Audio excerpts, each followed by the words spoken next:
La locura está entre el genio y el desposeído, entre la alabanza y el rechazo, entre pasar a la historia o ser relegado a sus márgenes.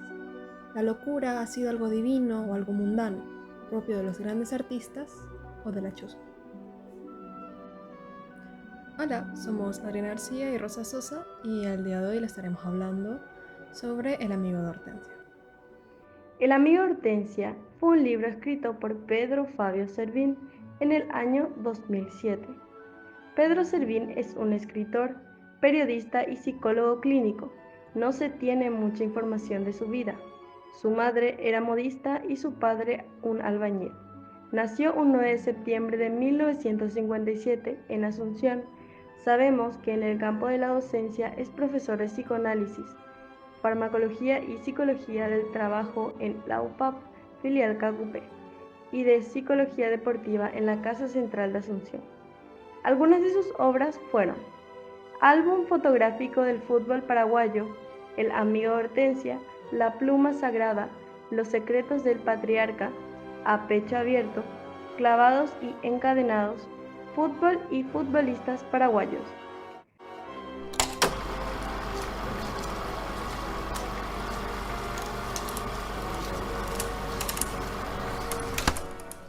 La obra se sitúa en una sociedad paraguaya aún muy estigmatizada sobre la salud mental, con pésimas condiciones de vida y tratos deshumanizantes a estas personas dentro de instituciones que no estaban preparadas para mantenerlas, en donde las enfermedades mentales son motivo de vergüenza para las familias de quienes las padecían y hasta sufrían de abusos físicos por su simple existencia.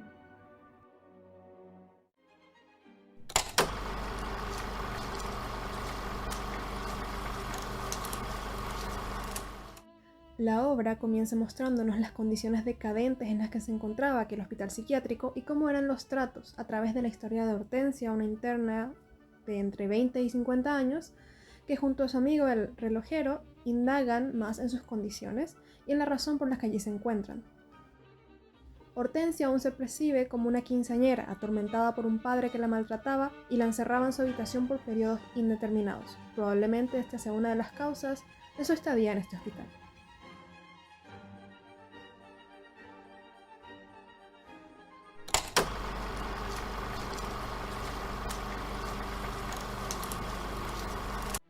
A medida que vamos conociendo sus historias, sus tragedias y sus más profundos pensamientos, nos damos cuenta de las terribles condiciones en las que mantienen a los internos, otorgándoles solo lo necesario para saciar sus necesidades básicas, pero dentro de una estructura en constante degradación. Los enfermeros, cansados de ver cómo la salud, tanto física como mental, de sus pacientes empeoraba, quisieron aplicar un proyecto llamado Rayos de Sol, que buscaba mejorar, entre otras cosas, las condiciones de vida en aquel hospital y que las familias vuelvan a visitar a sus parientes y no los orillen al abandono.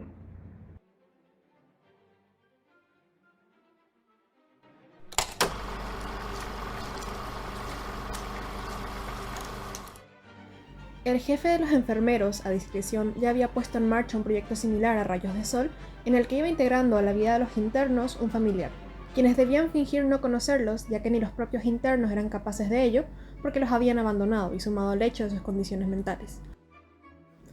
Los familiares pudieron ver de primera mano a lo que le habían condenado un supuesto ser querido, pudieron sentir, comprender la vida desde la posición de ellos y cuán necesaria es la compañía, pero sobre todo se dieron cuenta de la humanidad que en ellos hay, y cómo la sociedad margina, discrimina, oculta e incluso criminaliza y persigue todo aquello que se salga de la norma.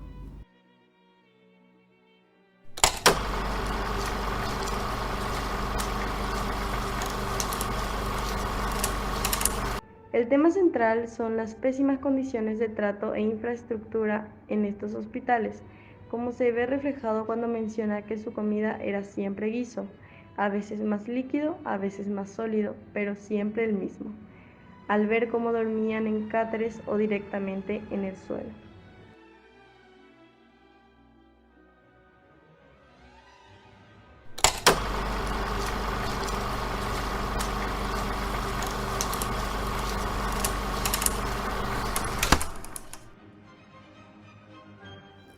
Alguien que no tiene nada, no tiene una vida acorde a las convenciones sociales, no tiene una casa donde dormir o cambiarse de ropa, no tiene una familia en la cual apoyarse, y este tipo de aislamientos tiene efectos muy negativos en la salud mental.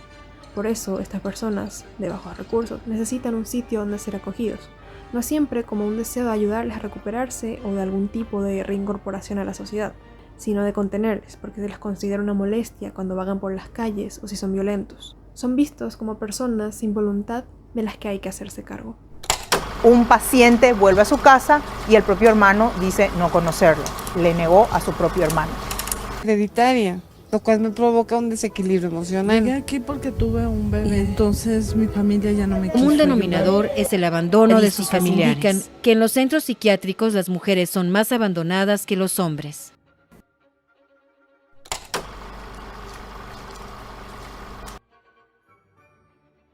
Este tipo de hospitales no siempre buscaban cuidar a los enfermos, sino tenerlos juntos donde no molesten.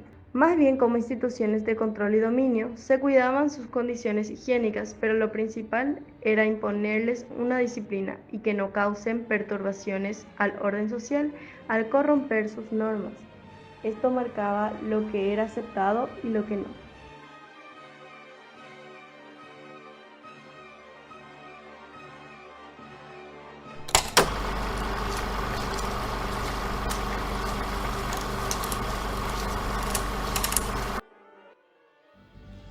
La enfermedad mental anteriormente se consideraba invalidante y según el grado de sus síntomas podría ser excusa para encerrarlo de por vida.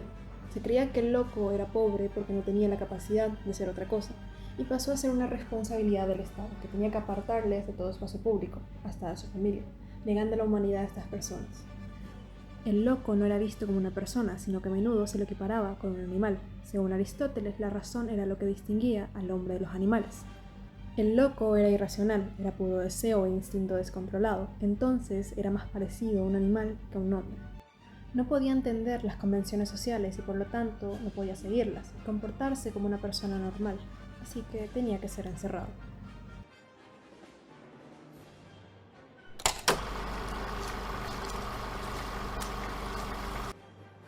Conclusión.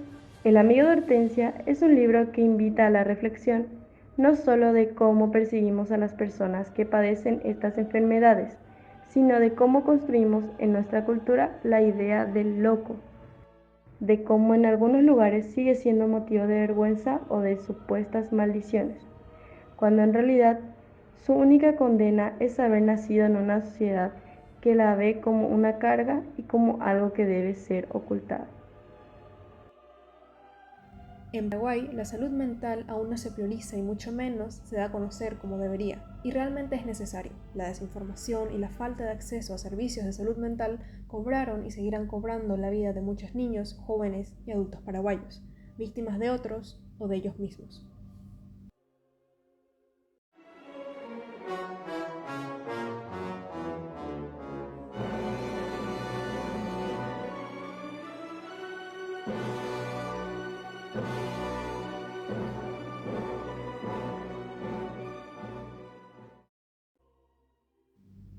El amigo de Hortensia es una novela que ejemplifica solo uno de los tantos casos que se dan en nuestro país y en el mundo. La forma en la que el escritor nos hace sentir la vida de Hortensia como si se tratara de la nuestra es algo que la destaca.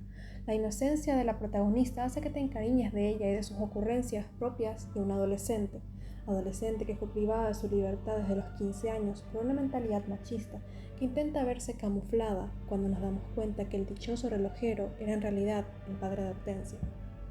Esta obra es el reflejo de la realidad que muchas otras personas en nuestro propio país están sufriendo, no siempre en un hospital psiquiátrico, porque no todos tienen la dicha, o la desgracia en algunos casos, de tener acceso a ellos, sino en sus propios hogares, en donde son maltratados y torturados por la única razón de haber nacido con una condición que no quiere ser entendida, solo controlada. Eso fue todo por nuestra parte, le agradecemos su atención y esperamos haber sido de su entretenimiento y agrado. Muchas gracias. Salud mental que tiene su impacto social. El día de última hora utiliza reconocer que la situación del hospital hacer es crítica. Un manicomio. La persona diferente es sacarlo de la sociedad y enjaularlo si es posible.